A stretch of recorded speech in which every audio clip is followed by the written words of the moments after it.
Hello everyone, welcome back to once again. आज हम discuss करने जा रहे हैं क्लास 7 सोशल स्टडी एनसीईआरटी का 7 चैप्टर, जो कि बहुत ही इंपॉर्टेंट है।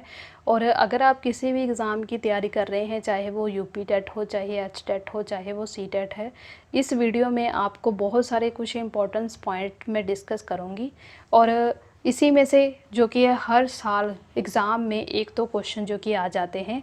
आज हम पार्ट 1 में इसे पढ़ने जा रहे हैं, जिसमें सिर्फ मैं आपको इतना बताऊंगी कि जनजातियां और खान बदोश चीज़ें जो कि है कैसे हैं, कैसे इनका बंटवारा हुआ और कौन कौन सी जातियां होती थी और कहाँ कहाँ रहा करती थी उसके बारे में। और पार्ट 2 में इसी चैप्टर से रिलेटेड अलग वीडियो जो कि बनाई जाएगी, जिसमें मैं आपको इम्पॉर्टेंट जनजातियों के बारे में बताऊँगी, जो बहुत ही इम्पोर्टेंट है।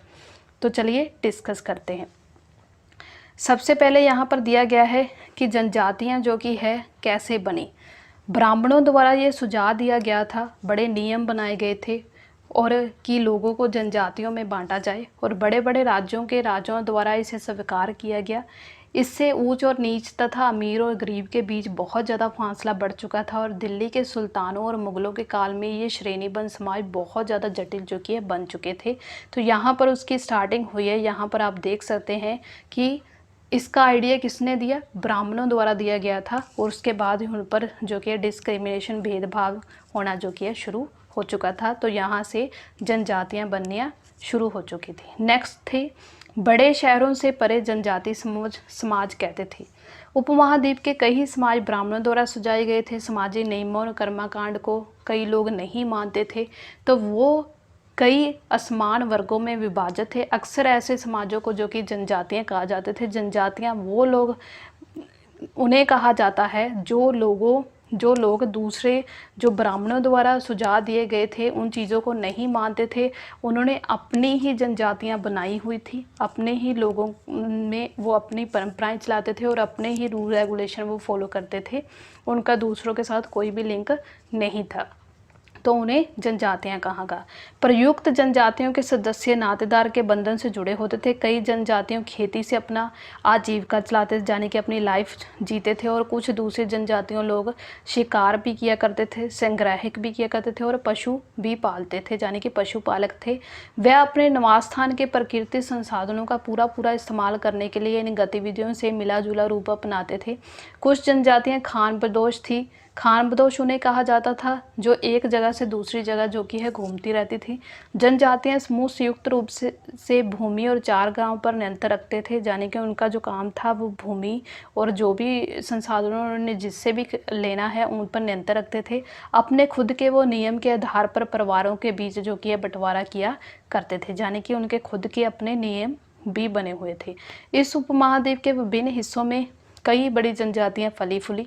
वह जंगलों, पहाड़ों, रेगिस्तान और दूसरी दुर्गम जगहों पर निवास करती थी, और कभी कभी जाति विभाजन पर आधारित अधिक शक्तिशाली समाजों के साथ उनका टकराव भी होता था, क्योंकि जब उनका भेदभाव किया जाता था तब उनका टकराव होता था दूसरों सदस्य समाज के लोगों के साथ।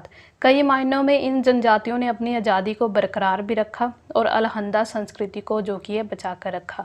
लेकिन जातीय आधारित और जनजातीय समाज दोनों अपने विविध किस्म की ज़रूरतों के लिए एक दूसरे पर निर्भर भी रहे। टकराव और निर्भरता के संबंध ने दोनों तरह के समाजों के धीरे धीरे बदलने का काम किया। नेक्स्ट है, ये बहुत इंपॉर्टेंट है, जनजातीय लोग कौन थे। कुछ अपवादों को छोड़ दे तो जनजाति लोग भी अपने लिखित दस्तावेज जो कि है नहीं रखते थे। ये बहुत ही इंपॉर्टेंट पॉइंट है। ये एज इट इज़ स्टेटमेंट में ये पूछा जा सकता है कि जनजातीय लोग लिखित दस्तावेज रखते थे या नहीं रखते थे। लेकिन समूह रीति रिवाजों और मौखिक परंपराओं को वो संरक्षण जरूर किया करते थे। ये परंपराएं हर नई पीढ़ी में वो विरासत में मिलती थी, और आज के इतिहासकार जनजातियों का इतिहास लिखने से इस वांछित परंपरा का जो कि इस्तेमाल करते थे, यानी कि जो भी उनके द्वारा परंपराएं फॉलो की जाती थी, जो भी रीति रिवाज फॉलो किए जाते थे, आज के इतिहासकार उन्हीं रीति रिवाजों के ज़रिए ही पता कर चलता है कि वे कौन सी जनजाति के साथ संबंधित हैं। जनजातीय लोग भारत के लगभग हर क्षेत्र में पाए जाते थे। किसी भी एक जनजाति का इलाका और प्रभाव समय के साथ साथ बदलता रहता था। कुछ शक्तिशाली जनजातियों के बड़े इलाके पर नियंत्रण था, जैसे पंजाब में खोखर। ये बहुत ही इम्पोर्टेंट है और ये भी क्वेश्चन आ चुका है कि पंजाब में खोखर जनजाति थी। 13वीं और 14वीं सदी के दौरान ये बहुत ही ज़्यादा प्रभावशाली थी। ये बाद में गख्खर लोग ज़्यादा महत्वपूर्ण हो गए। उनके मुखिया कमाल खां गख्खर ने बादशाह अकबर ने उन्हें मनसबदार बनाया था। मनसबदार मैंने आपको पहले ही बताया है जब मैंने आपको टॉपिक पढ़ाया था डिटेल में, कि मनसबदार वो होते थे जो बादशाह के दरबार में नौकरशाह का काम करते थे, यानी कि सेवा करते थे, तो उन्हें मनसबदार कहा जाता था। सुल्तान और सिंध के में मंगोलों द्वारा अधीन कर ले जाने पर उन्हें लंघा और आरुधन लोगों का प्रभाव अत्यंत विस्तृत क्षेत्र पर था। उत्तर पश्चिम में एक विशाल अवशक्तिशाली जनजाति थी बलोच। ये बहुत इंपॉर्टेंट है, डायरेक्शन पूछी जा सकती है कि बलोच कहाँ पर थी, वो उत्तर पश्चिम में थी। ये लोग अलग अलग जो कि है मुखिया वाले कई छोटे छोटे कुल्लों में बंटे थे। कुल्लों यानी कि परिवारों के एक समूह जो अपने पूर्वजों की संतान का होने का दावा करते थे, उन्हें विभाजित किया गया था, उन्हें कुल्लों में बांटा गया था। पश्चिम के हिमालय में गड्डी और गडारिया की जनजाति थी। उपमहाद्वीप के सुंदर उत्तरी पूर्वी भाग पर नागा, होम और कई दूसरी जनजातियां का पूरी तरह प्रभाव था। ये सभी के सभी इम्पोर्टेंट है, ये पूछा जा सकता है पंजाब में कौन सी पाई जाती थी जनजाति, उत्तर पश्चिम में कौन सी पाई जाती थी और हिमाचल में कौन सी पाई जाती थी। इस तरह इसके नाम पूछे गए हैं। मौजूदा बिहार और झारखंड के कई इलाकों में 12वीं सदी के एक चेर यानी कि एक चेर नाम की जनजाति हुआ करती थी और सरदार शाहियों का जो कि है उदय हो चुका था। बादशाह अकबर के प्रसिद्ध सेनापति, ये बहुत ही इंपॉर्टेंट है कि बादशाह अकबर का सेनापति था राजा मान सिंह ने 1591 में शेर लोगों पर जो कि हमला किया, उन्हें पराजित किया, उन्हें लूट कर अच्छा खासा माल इकट्ठा किया, लेकिन वे पूरी तरह अधीन नहीं बनाए गए। औरंगजेब के समय में मुगल सेना ने चेर को अपने अधीन जो कि है कर लिया था, उनके कई किलों पर जो कि कब्जा कर लिया था। ये बहुत ही इम्पोर्टेंट बात है कि राजाओं के तो किले होते थे, बट जनजातीय लोग भी इतने ज़्यादा जो कि शक्तिशाली थे, इतने ज़्यादा कि उन्होंने भी किले बना रखे थे। तो औरंगजेब के टाइम पर उनके किलों पर भी उन्होंने कब्जा कर लिया था। इस जनजाति को अपना अधीनस्थ उन्होंने बना लिया। इस क्षेत्र में रहने वाले महत्वपूर्ण जनजातियों में कौन से थे? मुंडा और संथाल थे। ये बहुत ही इंपॉर्टेंट ये भी हैं और ये उड़ीसा और बंगाल में रहते थे। ये भी पूछा जा सकता है कि उड़ीसा और बंगाल में कौन सी जनजातियाँ रहती थी, तो वो है मुंडा और संथाल। नेक्स्ट है कर्नाटक और महाराष्ट्र की पहाड़ियाँ कोली और बैरात थी और कई दूसरी जनजातियों के निवास स्थान थे। कोली लोग, ये भी जनजाति का नाम है कोली और बराद। कोली लोग जो थे वो गुजरात के कई इलाकों में रहते थे और कुछ दक्खन में कोराग, तेवर, मारवर और दूसरी जनजातियों और विशाल आबादी थी। भीलों की एक बड़ी, नेक्स्ट आ गया भीलों भी एक जनजातियों का नाम है। ये जनजाति जो कि है पश्चिमी और मध्य भारत में फैली हुई है और 16वीं सदी का अंत आते आते उनमें से कई एक जगह से बसे हुए खेती और यहाँ तक के जमींदार बन चुके थे। तब भी भीलों के कई कुल शिकार संग्रह बन चुके थे और मौजूदा अब ये कहाँ पर है? अब के टाइम में जी ये जो हैं वो है छत्तीसगढ़, मध्य प्रदेश, महाराष्ट्र, आंध्र प्रदेश और गोंड लोग बड़ी तादाद में फैले हुए हैं। जैसे कि आप यहाँ पर पिक्चर में देख सकते हैं कि जो भील वाले लोग हैं वो क्या कर रहे हैं? शिकार कर रहे हैं। तो इस तरह आपको पिक्चर से ये चीज़ क्लियर हो चुकी होगी कि ये शिकार भी किया करते थे। नेक्स्ट है खान बदोश। खान बदोश के बारे में मैंने आपको पहले ही बता दिया कि वह वो जनजाति थी जो एक जगह से दूसरी जगह घूमते रहते थे। खान बदोश चारवाई अपने जानवरों के साथ दूर दूर घूमते थे। जैसे कि आप पिक्चर में देख सकते हैं कि किस तरह उन्होंने ऊँटों के साथ जो कि एक जगह दूसरी जगह वो जाया करते थे। उनका जीवन दूध और अन्य पशुचारी उत्पादों पर निर्भर था और वह खेती गृहस्थों से अनाज, कपड़े, बर्तन और ऐसी ही चीज़ों के लिए ऊन घी का विनिमय भी किया करते थे। कुछ खानबदोश अपने जानवरों पर सामान की धुलाई का काम करते थे और एक जगह दूसरी जगह आते जाते हुए सामानों की खरीद और फरोख्त भी करते थे। जैसे यहाँ पर खरीद और फरोख्त भी कर रहे हैं, आप इस पिक्चर में देख सकते हैं कि किस तरह वो सामान की ढुलाई कर रहे हैं, किस तरह वो खरीद और फरोख्त कर रहे हैं। तो ये भी बहुत ही इम्पोर्टेंट है।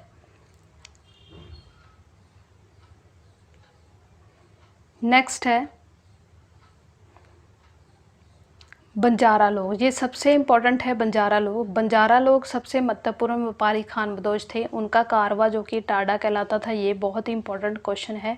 सुल्तान अलाउद्दीन खिलजी बंजारे को ही इस्तेमाल किया था उन्होंने बाज़ारों तक अनाज को ढुलाई करने के लिए। और बादशाह जहांगीर ने अपने स्मरणों में भी इनके बारे में लिखा।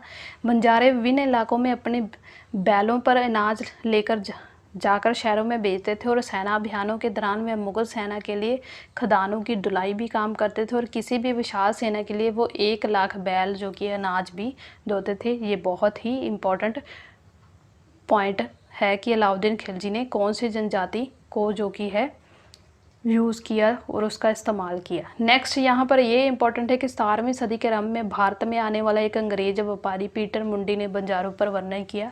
उसने सुबह उठकर जो भी उनके बारे में देखा कि किस तरह वो अपने परिवार के साथ इकट्ठे जाया करते थे, कि 6 से 7 मील तक उन्हें पैदल जाना नहीं पड़ता था, अपने टांडा जाने के परिवार के साथ वो चलते थे, और किस तरह इस तरह की एक स्टोरी जो कि ये बनाई गई है, जो कि सिर्फ आप जस्ट पढ़ लेना। क्वेश्चन में ये पूछा जा सकता है कि भारत आने वाले अंग्रेज व्यापारी का नाम क्या था जिसने बंजारों का वर्णन किया, तो वो था पीटर मुंडी। ऐसा क्वेश्चन पूछा जा सकता था, यानी कि पूछा जा सकता है। नेक्स्ट है कई पशुपारी जनजाति मवेशी और घोड़े जैसे जानवरों को पालते और पोसने और संपन्न लोगों के साथ उन्हें बेचने का काम करती थी।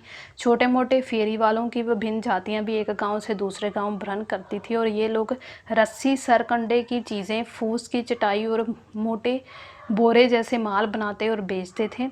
और कभी कभी भिक्षु लोग भी घुमंत सौदागरों का काम करते थे और नृत्यक गायकों और अन्य तमाशबीनों की भी जनजातियां थी। वो विभिन्न नगरों और गांवों में कमाई के लिए अपनी कला का प्रदर्शन जो कि किया करते थे, यानी कि कई ऐसी जनजातियां थी जो कि अपनी कला का प्रदर्शन किया करते थे, कुछ चीज़ें बनाकर उन्हें बेचा करते थे। तो ये भी इम्पॉर्टेंट बात है। नेक्स्ट है बदलता समाज, नई जनजातियां और श्रेणियां। जैसे जैसे अर्थव्यवस्था और समाज की ज़रूरतें बढ़ती गई, नए हुनर वाले लोगों की आवश्यकता पड़ती गई।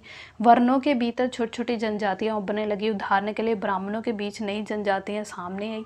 दूसरी ओर कई जनजातियों और सामाजिक समूहों के जाति विभाजित समाज में शामिल कर लिया गया था और उन्हें जनजातियों का दर्जा दे दिया गया। विशेषगत प्राप्त कौन से थे? शिल्पियों, सुनार, लोहार, बढ़ाई, राजमिस्त्री को भी ब्राह्मणों द्वारा जनजातियों के रूप में मान्यता दे दी गई और वर्ण की बजाय जाति समाज का संगठन जो कि आधार बनी। नेक्स्ट है जाति पर विचार विश्रम। वर्तमान तमिलनाडु में तिरुचिरापल्ली तालुका में स्थित उय्याकोडन उदययर के 12वीं शताब्दी के अभिलेख में ब्राह्मणों की एक सभा में विचार विश्राम का वर्णन जो कि मिलता है। तो ये नॉर्मल क्वेश्चन है और इसमें जो कि है इम्पॉर्टेंट नहीं है, सिर्फ इतना ही इम्पॉर्टेंट है कि इसमें इसका वर्णन जो कि है मिलता है, बस इतना ही, बाकी आप जस्ट वैसे ही पढ़ लेना। नेक्स्ट है 11वीं और 12वीं सदी के आते आते क्षेत्रियों के बीच नए राजपूत गोत्रों की ताकत भी काफ़ी इजाफा हुआ। वे हूण, चंदेल, चालुक्यों और कुछ दूसरी वंश परंपराओं से आते थे। इनमें से कुछ पहले जनजातियों में आते थे और बाद में कई कुल राजपूत मान लिए गए। धीरे धीरे उन्हें पुराने शासकों की जगह ले ली। कृषि वाले क्षेत्रों में जहाँ कई तरह के परिवर्तन हो रहे थे, शासकों ने शक्तिशाली राज्यों का निर्माण अपनी संबंधता का इस्तेमाल किया। शासकों के रूप में राजपूत गोत्रों के उदय के उदाहरण जनजातीय लोगों के अनुसार हुआ। धीरे धीरे ब्राह्मणों के समर्थन ने कई जनजातियां व्यवस्था का हिस्सा बन गई, लेकिन केवल प्रमुख जनजाति परिवार ही शासक वर्ग में शामिल हो पाए। उनकी बहुत संख्या आबादी समाज की छोटी जातियों में ही जगह बना पाई। दूसरी तरफ पंजाब, सिंध और उत्तर पश्चिमी सरहद की प्रभावशाली जातियों ने काफ़ी पहले इस्तेमाल, मतलब ये वैसे तो इम्पोर्टेंट नहीं है, आप इसमें छोड़ सकते हैं। नेक्स्ट अब तक हम यही करेंगे। नेक्स्ट वाली वीडियो जाने की इसी चैप्टर के पार्ट 2 में हम जितने भी इम्पोर्टेंट है जैसे गोंड, अहोम, ऐसे जो सबसे ज़्यादा फेमस रहे हैं जनजातियों के बारे में डिटेल में पढ़ेंगे। इस वीडियो में आज के लिए इतने ही इम्पोर्टेंट पॉइंट्स हैं जो आपको हेल्प करेंगी। अगर आपको मेरी ये वीडियो अच्छी लगी है प्लीज़ इसे लाइक, सब्सक्राइब और शेयर ज़रूर कीजिएगा। और इसका जो पार्ट 2 का लिंक है वो आपको एंड में आई बटन ऊपर होगा, उस पर आप क्लिक कर इसका पार्ट 2 देख सकते हैं। मेरी इस वीडियो को वॉच करने के लिए आपका बहुत बहुत धन्यवाद।